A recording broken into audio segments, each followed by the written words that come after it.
সকাল ঘুম থেকে উঠে পড়েছি। ঘুম থেকে উঠেই দেখো জামা কাপড়গুলো ভাঁজ করতে বসে পড়েছি। কালকে জামা কাপড়গুলো সব কেচে দিয়ে শুকিয়ে নিয়ে এসে চেয়ারে রেখে দিয়েছিলাম, আর ভাঁজ করা হয়নি।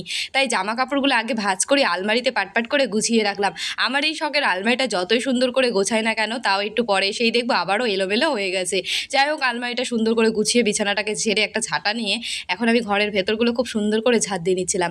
তো ঘর বারান্দা বাইরে সব ঝাঁট দেওয়া কিন্তু আমার কমপ্লিট হয়ে গেছে। কল থেকে এক বালতি সার্ফের জল গুলে নিয়ে এসে এখন আমি ঘরটাকে খুব সুন্দর করে সামনেটা আমি মুছে নিয়েছি। তো ঘরের ভেতরটা তো মোছা হয়ে গেছে, বারান্দাটাকে মুছে ঘরের সিঁড়িটাকে আমি বাইরে সব মুছে নিয়েছি। ঘর বারান্দা বাইরে সব মোছা কমপ্লিট হয়ে গেছে। এখন আমি দরজাটা বন্ধ করে, উঠোনে প্রচুর ধুলো হয়েছে তাই উঠোনে জলটা সামনে দিয়ে ঘরের সামনে ছিটিয়ে দিয়েছি। তারপর কল থেকে এক বালতি জল টিপে নিয়েছি। এখন আমি ঠাকুরের বাসনগুলো মাজতে বসে পড়েছি। তো ঠাকুরের বাসনগুলো কিন্তু আমার মাজা কমপ্লিট হয়ে গেছে। এবার ধুয়ে রেখে আসলাম ঘরে। তাই এখন আমি বাসি উঠোনটাকে ঝাঁট দিয়ে নিলাম। তো ঘরের সামনেটা কিন্তু ঝাঁট দিয়ে চলে আসলাম কলে জামা কাপড়গুলো কাচতে। তো কয়েকটা জামা কাপড় ছিল আজকে ধোয়ার মতো, সেগুলো কিন্তু সকালবেলায় ভালো করে সার্ফের জল দিয়ে ধুয়ে এখন আমি জামা কাপড়গুলো মেলে দিয়েছি। তো জামা কাপড়গুলো কিন্তু মেলা কমপ্লিট হয়ে গেছে। তখনই দেখি একটা কাকু আমাদের এখানে চুল দিয়ে জিনিসপত্র দেয়, তা সেখান থেকে কিন্তু একটা জিনিস আমি নিয়ে নিলাম। তো বন্ধুরা, আজকে সকালবেলায় আমার বাড়িতে এই কাজগুলোই ছিল।